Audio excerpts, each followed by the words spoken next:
On to Wisconsin, and let's talk about Monday Night Football because we have to. Anyway, well, we'll get to Jalen Hurts in a second, but I'm wearing the number one, Fly Eagles Fly, represent and honor my ride or die who got some bad news yesterday. But we'll talk about that in a little bit. We'll talk about that. If you want to talk about the bad news in Green Bay, the game we were supposed to watch? The bad news was the game.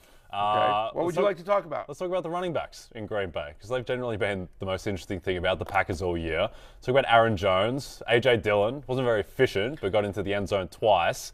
Any confidence in either of these guys going forward? Yeah, I think so. Because I think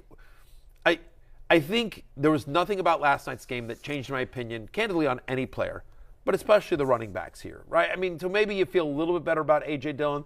The thought was his previous usage had been because Aaron Jones had left the game early due to injury the last time we saw the Packers play. But in this particular game, it was really even. Through the first three quarters before Dillon went into the medical tent, was checked out for a concussion. Before that, Aaron Jones and A.J. Dillon basically split snaps evenly through the first three quarters, 26 and 26 apiece. Obviously, cold weather game. Rams defensive line clearly missing Aaron Donald. They really had their way running the ball. And so, as you see it there on your screen, Dillon obviously got less rush attempts than Aaron Jones. Aaron Jones ultimately winds up with 21 touches. A.J. Dillon 14, but again, fourth quarter was mostly Jones and actually Taylor as well, as Dillon was getting checked out. Ultimately, they ran the ball effectively, which makes sense. It's cold weather. It's a good run matchup. What do you want to do? Let's not try to ask Aaron to do too much with a, inconsistent receiving core to be kind. And so Aaron Jones remains a locked-in, low-end RB1, high-end RB2, kind of a top 12 guy, right?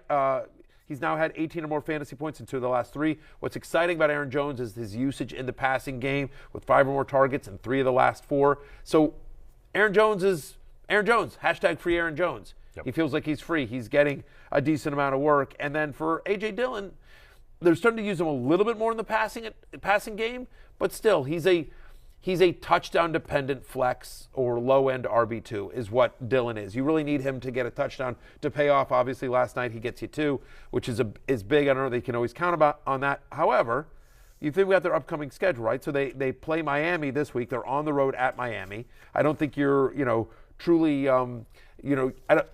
the Dolphins have a good run defense, but I don't think you're scared of it. It's not the Niners run defense, right? No, and I think that middle of the pack. Right, it's basically. And so, I think that's what they're going to want to do that because again, try to keep that offense off the field. The Dolphins off the offense. The way you're going to beat Miami is through time possession. At least if you're the Packers, they're not going to be able to just outscore them the way the Bills did, right? No. So yeah, I do think that my opinion on the running backs hasn't changed.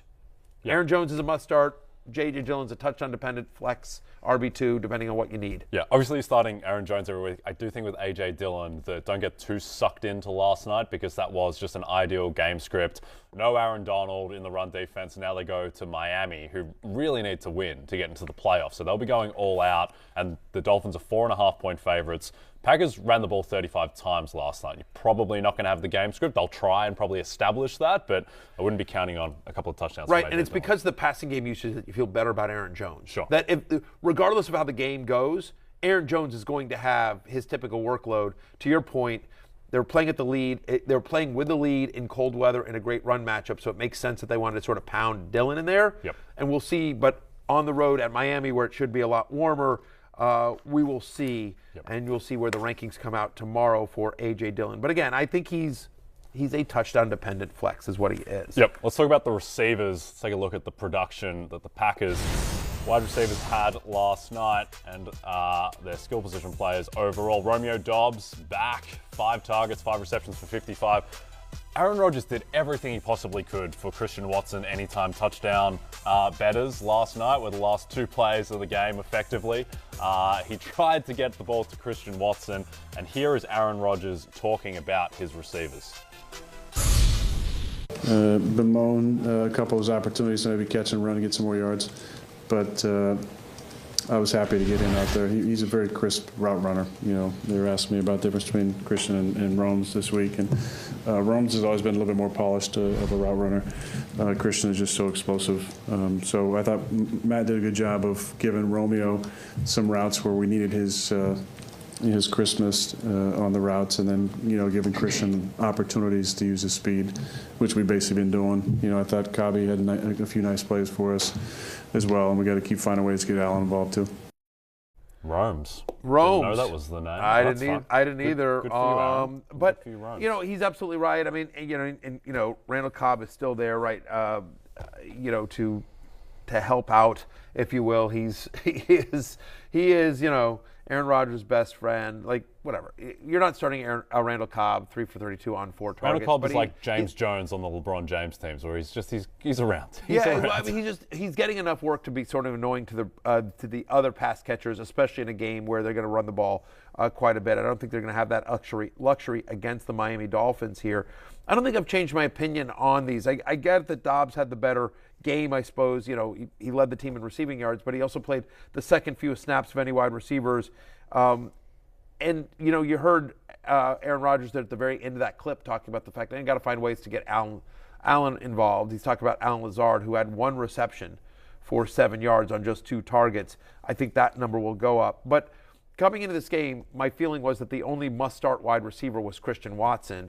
And despite the fact that Watson had a disappointing game, 8.6 fantasy points, 4 for 46, I'm still going right back to Christian Watson next week. If you've normally been starting him, I think you start him again against the Miami Dolphins.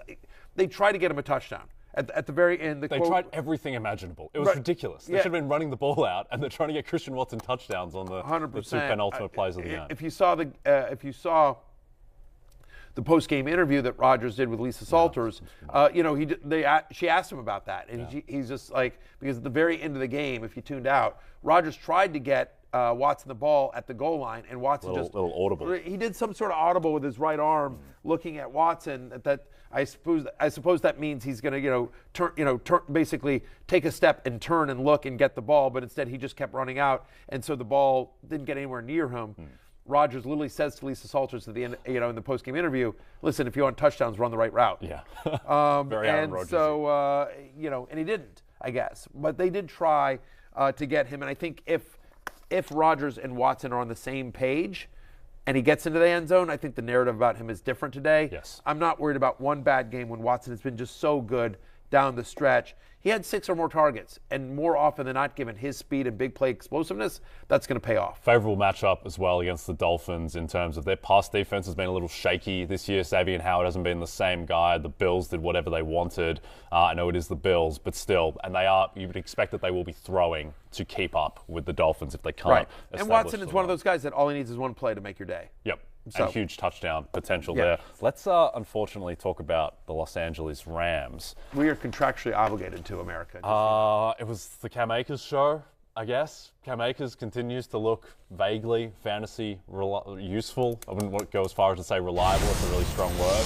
But Cam Akers, he was the guy last night in his past 3 games. You can see outside of the Vegas game where he fumbled, I think lost a bit of confidence from the coaching staff. He has been over 70% of offensive snaps 2 of the past 3 weeks. He's gotten 12 plus carries each week. He's gotten 3 touchdowns, rushing the ball and look, he's getting some receiving work, not much. Last night was a bit better, but what are you doing with Cam Akers? Yeah, I mean, I think he's, he's usable.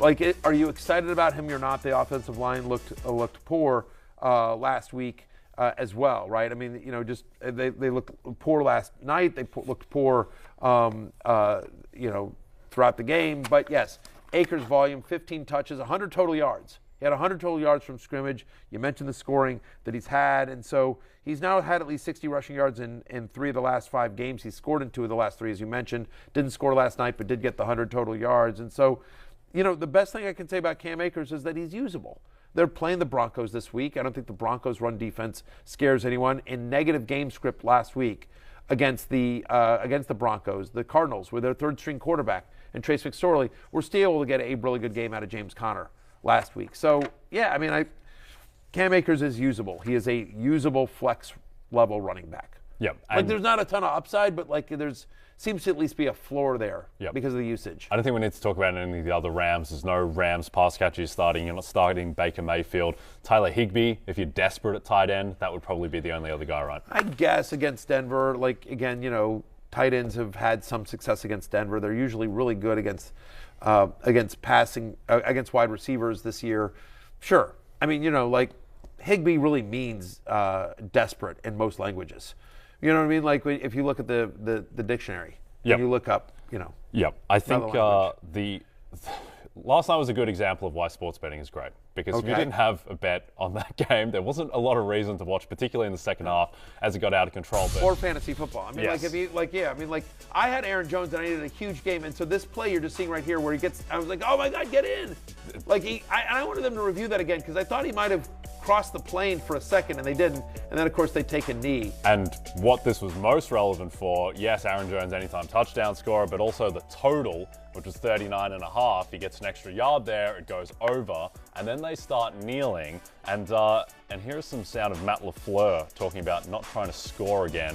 Right, they wind up game. at 36, the under hit. That points scored, or there's a point differential that's way, way down on the playoff tiebreaker list, but it is down there. I mean, did you think about it? No, I didn't. I didn't think about that. I just think there's a way you handle winning in this league, and I got a lot of respect for those guys you're competing against, and if I knew that was going to be the difference, certainly you do what you got to do. But I think there's karma involved in that, and I don't want to be about that. And I've got too much respect for them. Matt LaFleur there was talking about how he's asked point differential is a playoff tiebreak deep down, which could come into play because they could be tied with the Seahawks, with the Lions. I don't think he knew it was I didn't know personally that was a tiebreak because it's so far down because you got to do conference record and strength of schedule and all that type of stuff. But if they missed the playoffs because they kneeled, it would be quite funny.